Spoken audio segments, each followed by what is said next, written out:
21ஆம் நூற்றாண்டுல fashion industry பெரிய அளவுல வளர்ந்துருச்சு. ஒரு சில மாதங்களுக்கு முன்னாடி நாம வாங்கின ட்ரெஸ் இப்ப ஃபேஷனா இல்லைன்னு சொல்ற நிலையில இருக்கும். இன்னைக்கு ஆன்லைன்ல ஷாப்பிங் ஃபெஸ்டிவல் எப்பெல்லாம் போடுறாங்களோ அப்பெல்லாம் துணி வாங்குற நிலைமையில இப்ப நாம இருக்கோம்.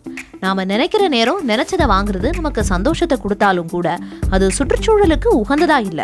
நாம போடுற ட்ரெஸ்ஸை சுற்றுச்சூழலுக்கு உகந்ததா மாற்ற முடியுமா அப்படிங்கறத பத்தி தான் இன்னைக்கு நாம நிகழ்ச்சியில பார்க்க போறோம். இது ஈகோ இந்தியா நிகழ்ச்சி தொகுத்து வழங்குவதற்காக நான் பிரியதர்ஷினி.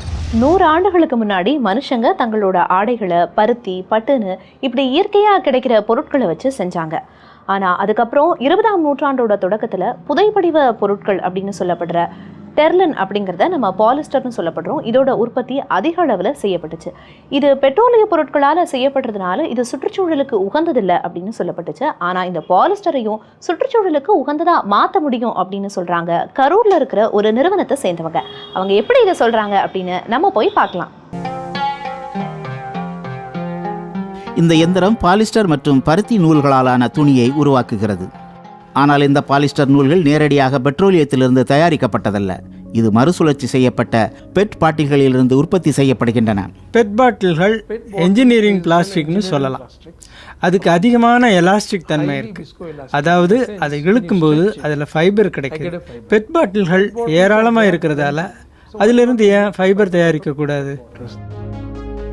இந்தியாவில் மட்டும் ஆண்டுதோறும் 14 லட்சம் டன் பெட் நெகிழி பயன்படுத்தப்படுகிறது. அந்த நெகிழி கழிவுகளை சரியான முறையில் கையாளும் பொறுப்பை ஏற்படுத்தியுள்ளது. கரூரில் உள்ள ஸ்ரீரங்கா பாலிமர்ஸ் பெட் பாட்டில்களை துணியாக மாற்றுகிறது. குப்பைகளிலிருந்து பாட்டில்களை சேகரித்து முகவர்களிடம் கொடுப்பவர்களிலிருந்து இந்த பணி தொடங்குகிறது. முகவர்கள் பாட்டில்களை ஒன்றாக அடுக்கி அவற்றை சிதைக்க அனுப்பி வைக்கின்றனர். மாதந்தோறும் 800 டன் பெட் நெகிழி இங்கு சிதைக்கப்படுகிறது.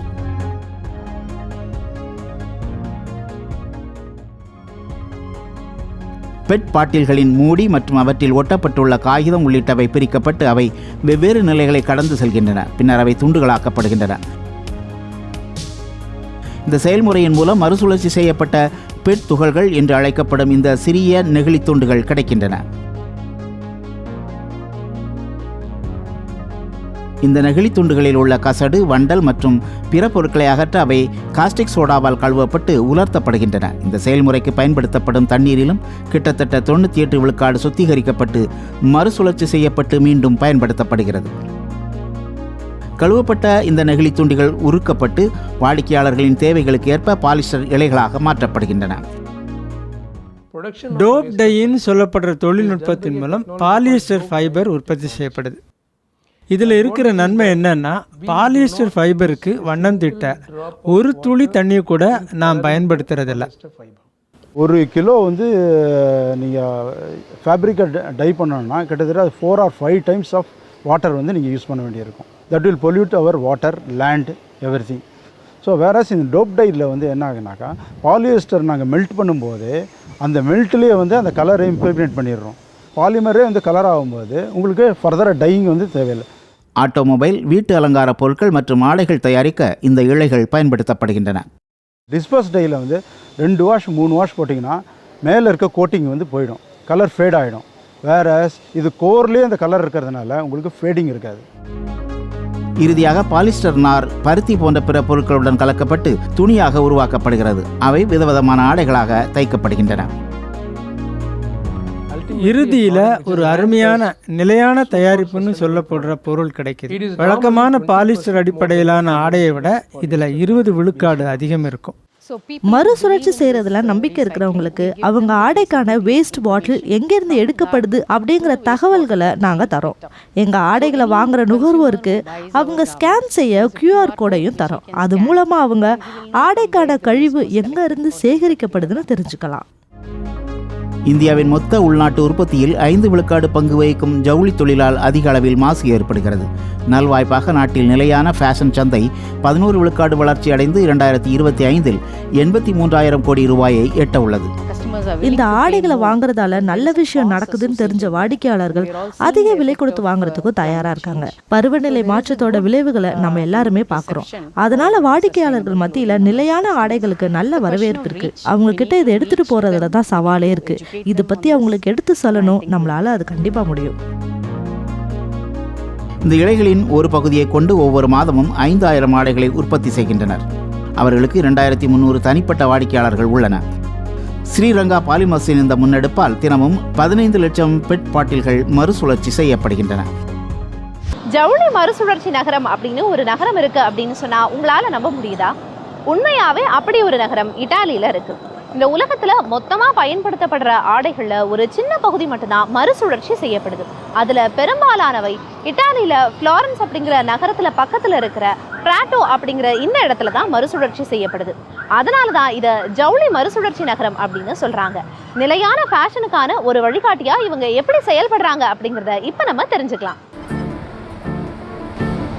ஐரோப்பாவின் பெரும்பாலான நகரங்களில் இதுபோல பயன்படுத்தப்பட்ட ஆடைகளுக்கான கிடங்கு இருக்கலாம்.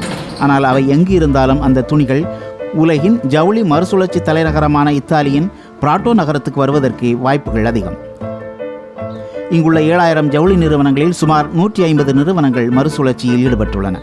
ஜெர்மனி, ஆஸ்திரியா மற்றும் சுவிட்சர்லாந்தில் இருந்து கொண்டு வரப்படும் பயன்படுத்தப்பட்ட ஆடைகள் சல்வேதார் ரங்கினோவின் கிடங்குக்கு வந்து சேர்கின்றன. இங்கே தான் நாங்கள் வர்ற துணிகளை பிரிக்கிறோம். டிஷர்ட், பேண்ட்டு, குழந்தைகளுக்கான ஆடை, ஸ்வெட்டர், ஜாக்கெட், கோடை காலத்துக்கான ஆடை, குளிர்கால துணிகள்னு தனித்தனியாக பிரிக்கிறோம். அந்த ஆடைகளில் 2/3 பங்கை விற்பனைக்காக ஆப்பிரிக்காவுக்கு பெரும்பாலும் அனுப்புகின்றனர். மீதமுள்ளவற்றை அருகில் பணிபுரியும் ஆலிஸ் டெசி எடுத்துக்கொள்கிறார். பயன்படுத்திய ஆடைகளை நூலாகவும் துணியாகவும் மாற்றுவதை இவரது குடும்பம் 4 தலைமுறைகளாக செய்து வருகிறது.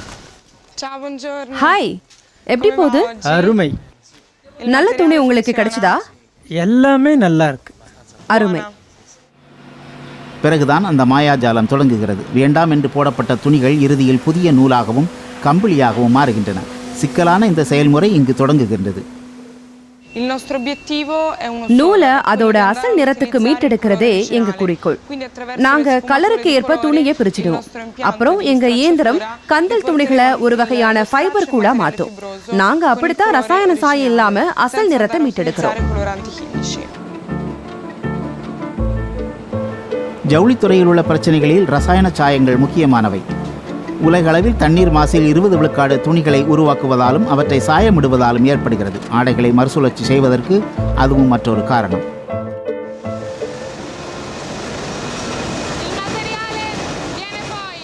துணி எடுத்து எங்க சலவை ஆலைக்கு அனுப்பப்படுது. அங்க அது துண்டாக்கப்பட்டு மீண்டும் மூலப்பொருளா மாற்றப்படுது. 150 மீட்டர் ஆழத்துல இருந்து எடுக்கப்படுற தண்ணியை தான் நாங்க பயன்படுத்துறோம். அதை வடிகட்டி நேரா சுத்திகரிப்பு நிலையத்துக்கு அனுப்புறோம். அதனால நாங்க தண்ணியையும் மறுசுழற்சி செய்யறோம். இவரது நிறுவனம் நாள் ஒன்றுக்கு 25 டன் துணியை மறுசுழற்சி செய்கிறது. இறுதியாக பஞ்சு போன்ற இந்த இழைகள் தயாரிக்கப்படுகின்றன.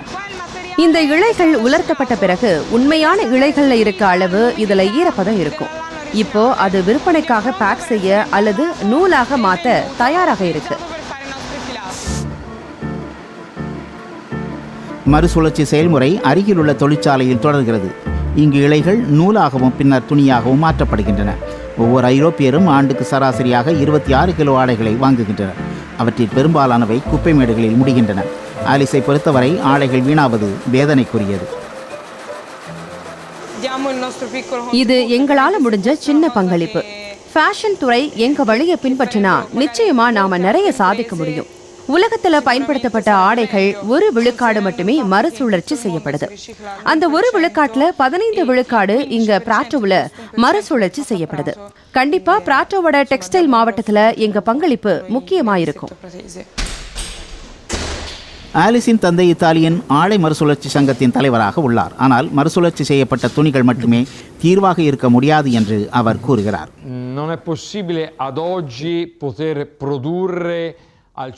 உலகத்தில் தொழில்துறை மற்றும் நுகர்வோர் தேவையை 100 விழுக்காடு மறுசுழற்சி செய்யப்பட்ட பொருட்கள் கொண்டு எங்களால் பூர்த்தி செய்ய முடியாது. இப்போ நம்ம செய்ய வேண்டியது மறுசுழற்சியை அதிகரிக்கிறது எவ்வளவு முக்கியத்துவம்னு தெளிவுபடுத்துறது தான்.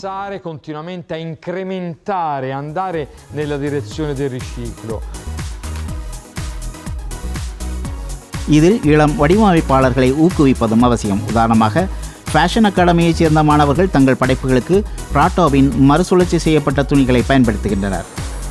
மத்திய பிராட்டோவில் உள்ள ஸ்டார்ட் அப் நிறுவனமான ரிஃபோ உலகம் முழுவதும் மறுசுழற்சி செய்யப்பட்ட டிசைனர் ஆடைகளை விற்பனை செய்து வருகிறது.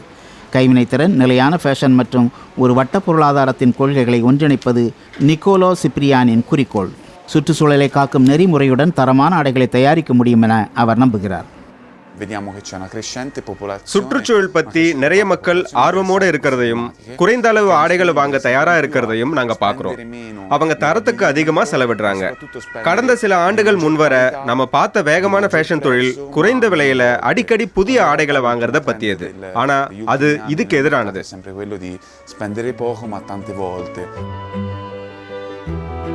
நிலையான ஃபேஷன் என்பது வெறும் கனவு இல்லை என்பதை நிக்கோலா மற்றும் ஆலிஸ் போன்றவர்கள் நிரூபித்துள்ளனர். உலகம் முழுவதும் பிராட்டோ போல பல நகரங்கள் அதை உண்மையாக்க முடியும். பழைய துணியை கொடுத்துட்டு புது பாத்திரம் வாங்குற நடைமுறை அப்படிங்கிறது நம்ம ஊர்களில் பல காலமாக இருக்கு. மும்பையிலையும் இதே மாதிரி பழைய துணிக்கு பதிலாக புது எவர் சில்வர் பாத்திரங்களை கொடுக்குறாங்க. குஜராத்தில் இருக்கிற ஒரு குறிப்பிட்ட நாடோடி பழங்குடியின சமூக மக்களுக்கு இது வாழ்வாதாரமாக இருக்கு. அவங்க இந்த பழைய துணிகளை எடுத்துட்டு போய் என்ன பண்றாங்க அப்படிங்கிறத இப்போ நம்ம தெரிஞ்சுக்கலாம் வாங்க. லீலா கடந்த 30 ஆண்டுகளாக மும்பையின் தெருக்களில் வீடு வீடாக சென்று அங்கு வசிப்பவர்களிடமிருந்து பழைய துணிகளை சேகரித்து வருகிறார். நீண்ட காலமாக சமூக பாகுபாடுகளை எதிர்கொண்டு வரும் வடக்கு குஜராத்தை சேர்ந்த நாடோடி பழங்குடியினமான வாக்ரியை சேர்ந்தவர் லீலா. இந்தியாவுக்கே தனித்துவமான மறுபயன்பாட்டு மாதிரி இந்த சமூகத்தினரின் வாழ்வாதாரத்திற்கு வழிவகுக்கிறது. பண்டைய பண்டமாற்று முறையைப் போல பயன்படுத்தப்பட்ட ஆடைகளுக்கு பதிலாக புதிய பாத்திரங்கள், நெகிழி பொருட்கள் அல்லது பணத்தை தருகின்றனர். நாங்க ஒரு துணியை 10 ரூபாய்க்கு வாங்கிக்கிறோம். அப்புறம் அதை துவைச்சு அயன் பண்ணி 20 அல்லது 30 ரூபாய்க்கு விற்கிறோம். சில துணிகள் கிழிஞ்சிருந்தா அதை தச்சுட்டு விற்கிறோம். வாக்ரி சமூகத்தவர் தாங்கள் சேகரிக்கும் ஆடைகளை மும்பை புறநகர் சந்தையில் விற்பனை செய்கின்றனர். இது ஒரு முறைசாரா சந்தையாக செயல்படுகிறது. சந்தையில் ஆடைகளை வாங்கும் வியாபாரிகள் புதிய ஆடைகள் வாங்க முடியாத நிலையில் உள்ள தொலைதூர கிராம மக்களிடம் அதை விற்கின்றனர். இதுபோன்ற சந்தையில் இருந்து ஒவ்வொரு மாதமும் 40 டன் அளவிலான ஆடைகள் கிராமப் பகுதிகளுக்கு அனுப்பப்படுகின்றன. கிழிந்த மற்றும் அணிய முடியாத வகைகளில் எஞ்சியிருக்கும் ஆடைகளை கந்தல் வியாபாரிகளுக்கு எடைக்கு விற்கின்றனர். அவை கார் இருக்கைகள் அல்லது மெத்தைகளுக்குள் திணிப்பதற்கான பொருளை இந்த கந்தல் துணிகளை கொண்டு தொழிற்சாலைகளில் தயாரிக்கின்றனர். வாக்ரி சமூகத்தை போன்றோர் வட்ட பொருளாதாரத்திற்கான பயணத்தில் முக்கிய பங்கு வகிக்க முடியும். இதனால்தான் சமூக நிறுவனமான பாம்பே ரீசைக்கிளிங் கன்சர்ன் இவர்களுக்கு ஆதரவு அளித்து வருகிறது. ஒரு நடப்பாத சந்தையை எடுத்துக்கிட்டா கிட்டத்தட்ட 5 to 6 டன் பழைய துணிகள் மறுசுழற்சி செய்யப்படுது. இதுக்கு வாக்ரி சமூகம் முக்கிய காரணம். இல்லைன்னா இந்த துணிகள் எல்லாம் குப்பமேட்டுக்கு போய் கடைசியில் சாக்கடையில் சேர்ந்துடும். அதிக ஆண்டுகளா மக்காமல் இருக்கும் இந்த துணிகள் கார்பன் வெளியீட்டுக்கு முக்கிய காரணமாகும். ஆண்டுதோறும் இந்தியாவில் சுமார் 80 லட்சம் டன் ஜவுளி கழிவுகள் உருவாகின்றன. பெரும்பாலும் அவை குப்பை கிடங்கில் வீசப்படுகின்றன. இந்த பிரச்சனை மேலும் மோசமடையவே வாய்ப்புள்ளது. உலகம் முழுவதும் கடந்த 15 ஆண்டுகளில் ஆடை உற்பத்தி இரட்டிப்பாகியுள்ளது. வேகமாக மாறிவரும் ஃபேஷன் அடிக்கடி புதிய துணிகளை வாங்க ஊக்குவிக்கிறது. ஆடைகளை மிக குறைந்த நாட்களை பயன்படுத்தி தூக்கி எறியும் பழக்கம் கடந்த 20 வருடங்களில் கிட்டத்தட்ட 40 விழுக்காடு அதிகரித்துள்ளது. ஜவுளித்துறை வளர்ந்து வருவது ஒட்டுமொத்த பொருளாதார வளர்ச்சியை ஆதரித்தாலும் அதற்கு அதிகமான இயற்கை வளமும் தேவைப்படுகிறது.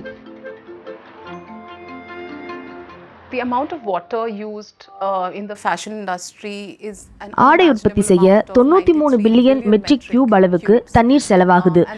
இந்த அளவு தண்ணியை வச்சு 5 மில்லியன் மக்களுக்கு ஒரு வருஷம் முழுக்க தண்ணி கொடுக்க முடியும். பயன்படுத்தப்பட்ட ஆடைகளுக்கான சந்தை இன்று உலக அளவில் வளர்ந்து வருகிறது. இந்தியாவில் இது ஆரம்ப நிலையில் உள்ளது. மற்றவர்கள் பயன்படுத்திய ஆடை என்ற பாகுபாடே அதற்கு காரணம்.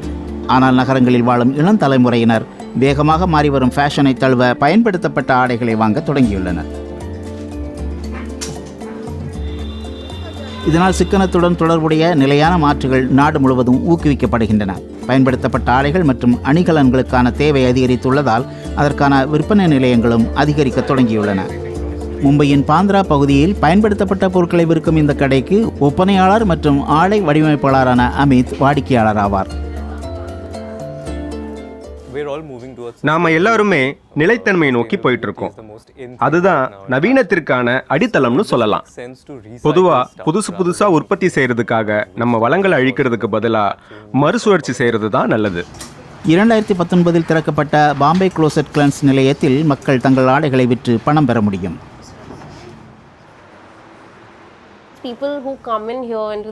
இங்க வர எல்லாருமே காசு இல்லாதவங்க இல்ல, வசதியானவங்களும் இந்த கடைக்கு வராங்க. அதுக்கு காரணம் நீடித்த தன்மையுடைய துணிகளை பயன்படுத்தணுங்கிற எண்ணமும் சமூக அக்கறையும் அதிகரிச்சிருக்கு அப்படிங்கறதுனாலதான். மறு விற்பனை சந்தை அடுத்த சில ஆண்டுகளில் மின்னணு வணிகச் சந்தையை முந்திவிடும் என கணிக்கப்பட்டுள்ளது. கிருத்தி பூனியா மற்றும் பிரதீப் குப்தா ஆகிய இருவரால் கட்டமைக்கப்பட்ட வட்ட தொழில்நுட்ப தளமான ரீல் லவ் போன்ற வசதிகள் இந்திய ஃபேஷன் வகைகள் மறுபயன்பாட்டு பிரிவிலும் காலூன்ற உதவுகின்றன. ஆடை தொழிலில் இருக்கும் பெரு நிறுவனங்கள் தங்கள் தயாரிப்புகளை மறு விற்பனை செய்ய இது உதவுகின்றன. த்ரிஃப்ட் இந்தியா அப்படின்ற இன்ஸ்டாகிராமை பார்த்தா முதலில் 4 லட்சம் பதிவுகள் தான் இருந்துச்சு. அது இப்போ 7 லட்சம் பதிவுகளா அதிகரிச்சிருக்கு.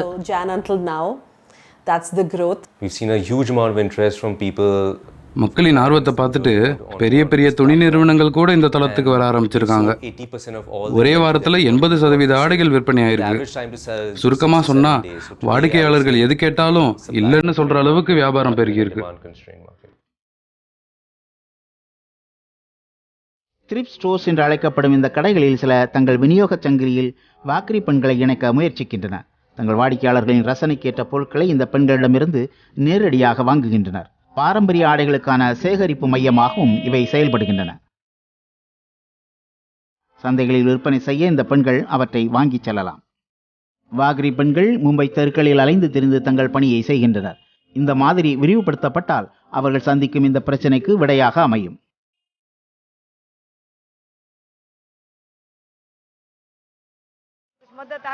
எங்களுக்கும் உதவி தேவைப்படுது. பழைய துணிகளை அவங்களே கொண்டு வந்து கொடுக்கற மாதிரி எங்களுக்கு ஒரு இடம் அமைஞ்சுட்டா நாங்க அலையிறது மிச்சமாயிரும். ஒரு இடத்துல குவிச்சு வச்சு வாங்குறதுக்கும் ஏதுவா இருக்கும். பல தலைமுறைகளாக வறுமையில் வாழும் வாகரி சமூகத்தினர் பொதுமக்களின் சந்தேகத்துக்கும் ஆளாகின்றனர். துணிகளை சேகரிக்க பெரிய குடியிருப்புகளுக்கு செல்ல அவர்களுக்கு அனுமதி மறுக்கப்படுகிறது. சந்தையை நிலையான இடத்தில் நடத்த முயலும் போது காவல்துறை மற்றும் அதிகாரிகளின் அச்சுறுத்தல்களுக்கும் ஆளாகின்றனர். வாகரி சமூகத்தினரின் முறைசாரா வர்த்தகத்தை ஒழுங்கமைப்பது உலகளவில் 3 லட்சம் கோடி ரூபாயாக உள்ள 2ஆம் பயன்பாட்டு பொருட்களுக்கான சந்தையில் இந்தியா தனது பங்கை பெற உதவும். இந்தியாவின் நகர்ப்புறத்தில் மறுசுழற்சிக்கு உதவும் வாகரி சமூகத்தினரின் பங்களிப்புக்கான அங்கீகாரமும் கிடைக்கும்.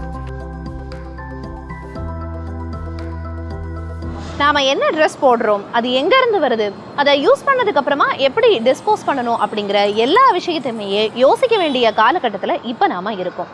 நாம ஆடைகள் வாங்கும்போது நிறைய விஷயங்களை யோசிச்சு செயல்பட்டோம் அப்படின்னா அது பெரிய மாற்றங்களுக்கு வழிவகுக்கும். எனவே நீங்க என்ன மாற்றத்தை கொண்டு வர போறீங்க அப்படின்னு யோசிச்சு செயல்படுங்க. மீண்டும் அடுத்த வாரம் சந்திக்கலாம்.